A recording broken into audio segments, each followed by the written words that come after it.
10장. 내가 너희에게 진리를 말한다. 양 우리의 문으로 들어가지 않고 다른 곳으로 넘어가는 사람은 도둑이며 강도다. 문으로 들어가는 사람이 양의 목자다. 문을 지키는 사람은 목자를 위해 문을 열어준다. 양들은 목자의 음성을 듣고 목자는 양들의 이름을 부르며 그들을 밖으로 인도한다. 목자가 자기 양을 모두 밖으로 이끌어낸 후 양들 앞에서 걸어가면 양들은 목자의 음성을 알기 때문에 그의 뒤를 따른다. 하지만 양들은 낯선 사람을 절대로 따라가지 않는다. 양들은 낯선 사람의 음성을 알지 못하기 때문에 그 사람에게서 멀리 도망간다. 예수님께서는 이 비유를 들어 사람들에게 말씀하셨습니다.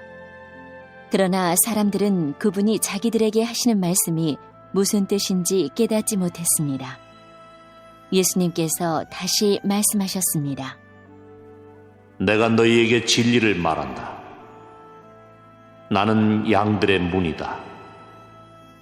나보다 앞에 온 사람들은 다 도둑이며 강도들이다.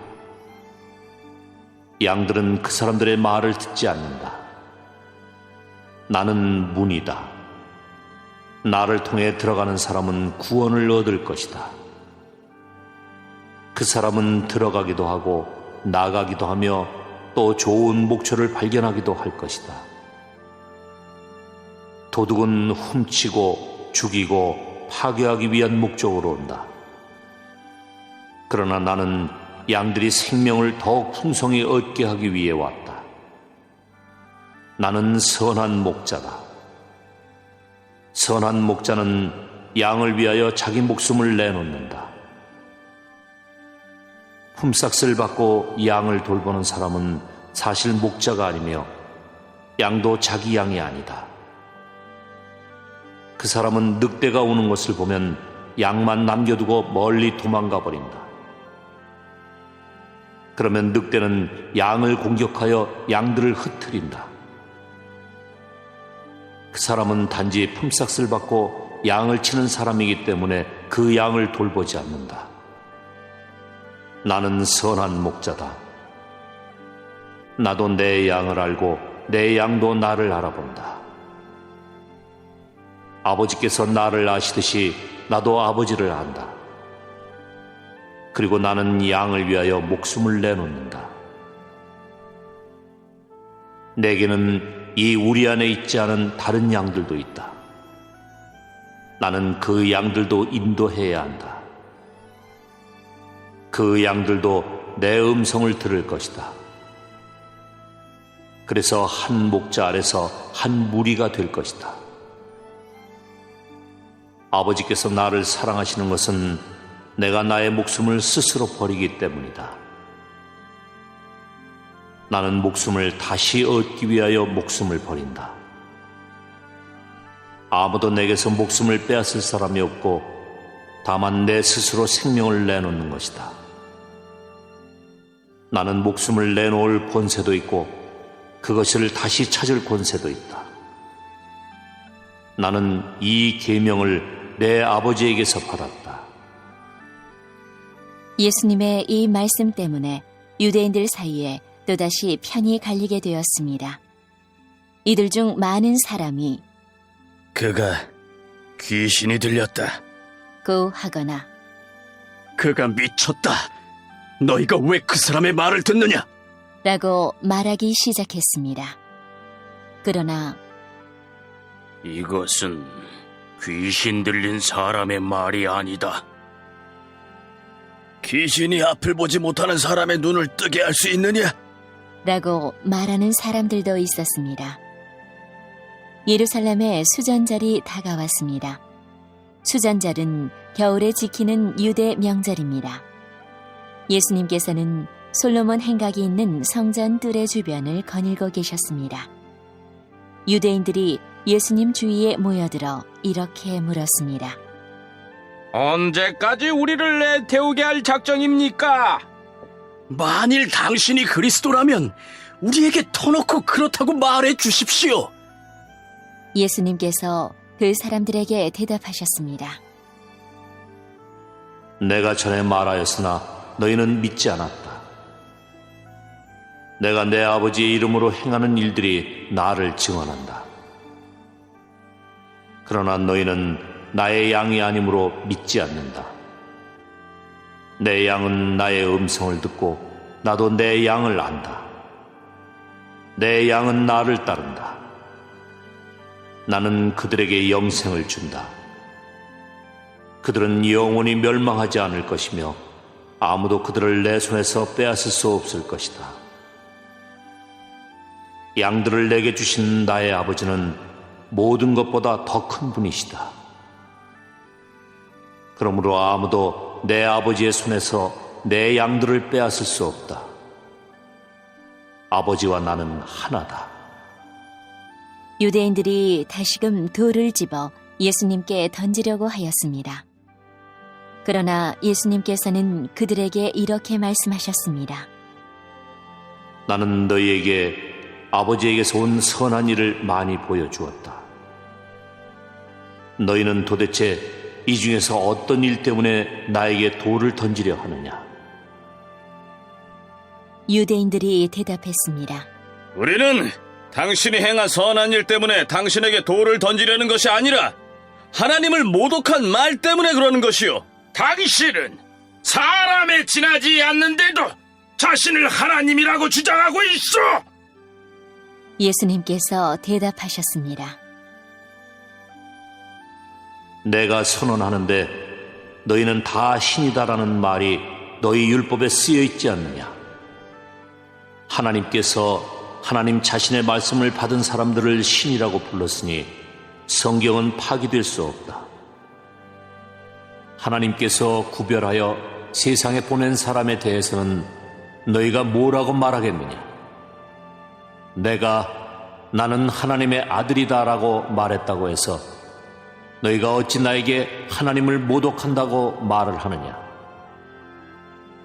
만일 내가 내 아버지의 일을 하지 않는다면 그때에는 나를 믿지 마라. 하지만 만일 내가 내 아버지의 일을 한다면 나는 믿지 않는다 하더라도 내가 하는 일은 믿어라. 그러면 너희는 아버지께서 내 안에 그리고 내가 아버지 안에 있다는 사실을 알고 그것을 깨닫게 될 것이다. 유대인들이 다시 예수님을 잡아가려고 했지만 예수님께서는 그들의 손에서 빠져나가셨습니다. 예수님께서는 다시 요단강 동쪽 전에 요한이 세례를 주던 곳으로 가셔서 거기 머물러 계셨습니다. 많은 사람이 예수님께 왔습니다. 그들이 세례자 요한은 그 어떤 표적도 행하지 않았으나 요한이 이분에 대해 이야기한 것은 다 사실이었다. 고 말했습니다. 그곳에서 많은 사람이 예수님을 믿었습니다.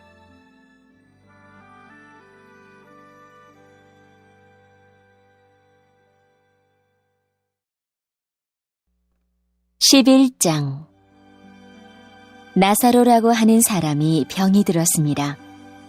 나사로는 마리아와 마리아의 언니 마르다와 함께 베단이라는 마을 사람이었습니다. 마리아는 주님께 향유를 붓고 자기의 머리카락으로 주님의 발을 씻어주었던 바로 그 여인입니다. 마리아의 오빠 나사로가 병이 든 것입니다. 나사로의 여동생 마리아와 마르다는 예수님께 사람을 보내 주님께서 사랑하시는 이가 병이 들었습니다. 라고 전했습니다. 예수님께서 이 말을 듣고 말씀하셨습니다. 이 병은 죽게 될 병이 아니라 하나님의 영광을 위한 것이다. 이 병으로 말미암아 하나님의 아들이 영광을 얻을 것이다. 예수님께서는 마르다와 마리아 그리고 오빠 나사로를 사랑하셨습니다.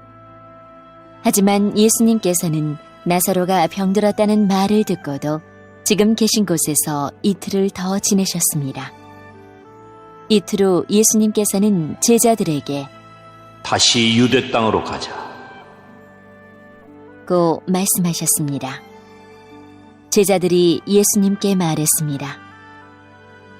하지만 선생님, 방금 전에 유대인들이 주님을 돌로 쳐 죽이려고 하였는데 다시 그곳으로 가려고 하십니까? 예수님께서 대답하셨습니다. 하루 중 낮이 12시간이나 되지 않느냐? 사람이 낮에 걸어다니면 그는 이 세상의 빛을 보기 때문에 넘어지지 않는다. 그러나 밤에 걸어다니면 그 사람 속에 빛이 없으므로 넘어진다. 예수님께서 이 말씀을 하신 후에 이렇게 덧붙이셨습니다. 우리 친구 나사로가 깊이 잠들었으니 그를 깨우러 가야겠다. 그러자 제자들이 말했습니다. 주님, 나사로가 잠들었다면 낫게 될 것입니다. 예수님께서는 나사로가 죽은 것에 대해 말씀하셨지만 예수님의 제자들은 나사로가 정말로 잠을 자고 있는 것으로 생각했습니다. 그때 예수님께서 분명히 말씀하셨습니다. 나사로가 죽었다. 하지만 너희를 위해서는 내가 거기에 있지 않았던 것이 기쁘다. 이것은 너희들이 믿을 수 있도록 하기 위함이다. 그러나 이제 나사로에게 가자. 그때 디두모라는 별명을 가진 도마가 다른 제자들에게 우리도 주님과 함께 죽으러 가자. 고 말했습니다. 예수님께서 나사로가 있는 곳에 도착했습니다. 그때 나사로는 이미 죽어 무덤 속에 있은 지 4일이나 되었습니다. 베다니는 예루살렘에서 약 3km 조금 못 되는 곳에 있었습니다. 많은 유대인이 오빠를 잃은 마르다와 마리아를 위로하러 두 자매에게 왔습니다. 마르다는 예수님께서 오신다는 소식을 듣고 예수님을 마중 나갔고 마리아는 집에 남아 있었습니다. 마르다가 예수님께 말했습니다. 주님께서 여기 계셨더라면 제 오빠가 죽지 않았을 것입니다. 그러나 지금이라도 주님께서 하나님께 구하시는 것은 무엇이든지 하나님께서 주시리라는 것을 알고 있습니다. 예수님께서 말씀하셨습니다. 내 오빠가 다시 살아날 것이다. 마르다가 대답했습니다. 마지막 날에 있을 부활 때 제 오빠가 다시 살아난다는 것을 제가 압니다. 예수님께서 마르다에게 말씀하셨습니다. 나는 부활이여 생명이다. 나를 믿는 사람은 설령 죽는다 해도 살 것이며 살아서 나를 믿는 사람은 그 누가 되었든지 결코 죽지 않을 것이다. 네가 이것을 믿느냐? 마르다가 대답했습니다. 네, 주님. 저는 주님께서 그리스도이시며 세상에 오시기로 한 하나님의 아들이심을 믿습니다. 마르다는 이 말을 하고는 집으로 돌아갔습니다. 마르다가 마리아를 따로 불러내 말했습니다. 선생님이 여기 오셔서 너를 찾으셔. 마리아는 이 말을 듣자마자 바로 일어나 예수님께로 갔습니다. 예수님께서는 마을로 들어오지 않으시고 그때까지 줄곧 마르다를 만났던 곳에 계셨습니다.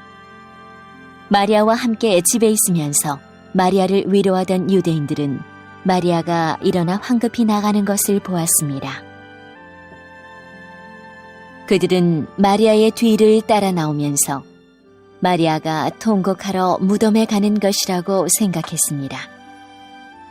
마리아는 예수님께서 계신 곳으로 갔습니다. 마리아는 예수님을 보자 그의 발 아래에 엎드려 이렇게 말했습니다. 주님께서 여기 계셨더라면 저희 오빠가 죽지 않았을 것입니다. 예수님께서 마리아와 마리아의 뒤를 따라온 유대인들이 우는 것을 보셨습니다.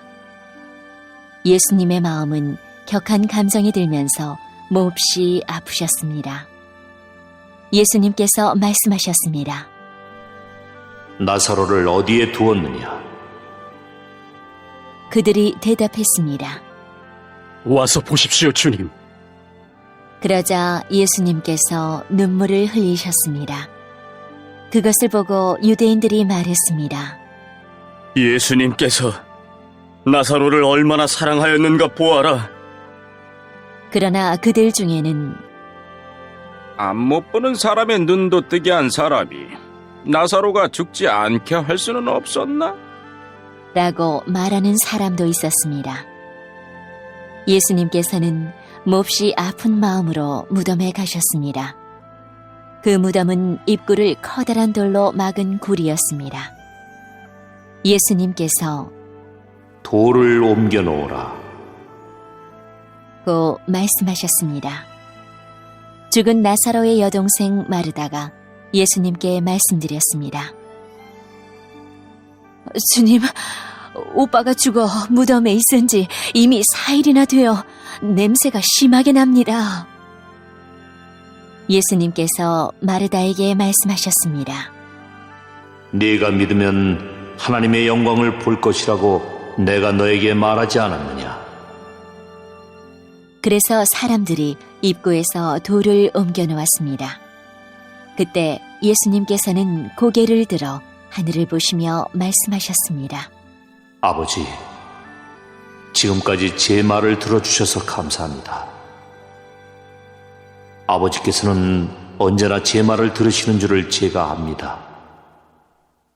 그러나 저는 주위에 있는 이 사람들을 위하여 그들이 아버지께서 저를 보내셨음을 믿게 하기 위하여 이 말을 한 것입니다. 예수님께서는 이 말씀을 하신 후 큰 소리로 말씀하셨습니다. 나사로야, 나오너라. 죽은 사람이 밖으로 나왔습니다. 그의 손과 발은 천으로 감겨져 있었으며 얼굴도 천으로 둘러싸여 있었습니다. 예수님께서는 사람들에게 천을 풀어주어 다니게 하여라. 하고 말씀하셨습니다. 마리아에게 조문하러 왔던 유대인들은 예수님께서 하신 일을 보고는 그분을 믿었습니다. 그러나 그들 중 어떤 유대인들은 바리새인들에게 가서 예수님께서 하신 일을 일러 바쳤습니다. 그러자 대제사장들과 바리새인들은 산헤드린을 열어 의견을 물었습니다. 어떻게 하면 좋겠습니까? 이 사람은 많은 표적을 행하고 있습니다. 만일 우리가 이 사람이 하는 대로 계속 내버려 둔다면 모든 사람이 그를 믿을 것입니다. 그러면 로마 사람들이 와서 우리 땅과 민족을 모두 빼앗아 버릴 것입니다. 그들 중에 가야바라는 한 사람이 있었습니다. 가야바는 그 해의 대제사장이었습니다. 가야바가 이렇게 말했습니다. 여러분들은 아무것도 모르시는군요. 민족 전체가 멸망당하는 것보다는 한 사람이 백성을 위하여 죽는 것이 더 낫다는 사실을 깨닫지 못하십니까? 이 말은 가야바가 스스로 한 말이 아니었습니다. 그는 그 해의 대제사장이었으므로 예수님께서 유대 민족을 위해 죽게 될 것을 예언한 것이었습니다. 가야바는 예수님께서 유대 민족만이 아니라 사방에 흩어져 있는 하나님의 자녀들을 하나로 만들기 위해 죽으실 것을 예언한 것입니다. 그날 이후 유대의 지도자들은 예수님을 죽일 계획을 세우기 시작했습니다. 예수님께서는 더 이상 유대인들이 있는 곳에 공공연히 다니지 않으셨습니다. 예수님께서는 그곳을 떠나 광야 근처에 있는 에브라임이라는 마을로 가서 제자들과 함께 거기서 지내셨습니다. 유대인의 명절인 유월절이 가까이 다가왔습니다. 유월절이 되기도 전에 많은 사람들이 자신을 깨끗하게 하기 위해 시골에서 예루살렘으로 올라왔습니다. 사람들은 부지런히 예수님을 찾았습니다. 그들은 성전 뜰에 서서 서로 물었습니다. 당신들 생각은 어떻소? 그분이 명절에 안 오시지는 않겠지요? 그러나 대제사장들과 바리새인들은 누구든지 예수님께서 계신 곳을 알기만 하면 반드시 자기들에게 알려야 한다고 명령을 내렸습니다. 그것은 예수님을 체포하기 위해서였습니다.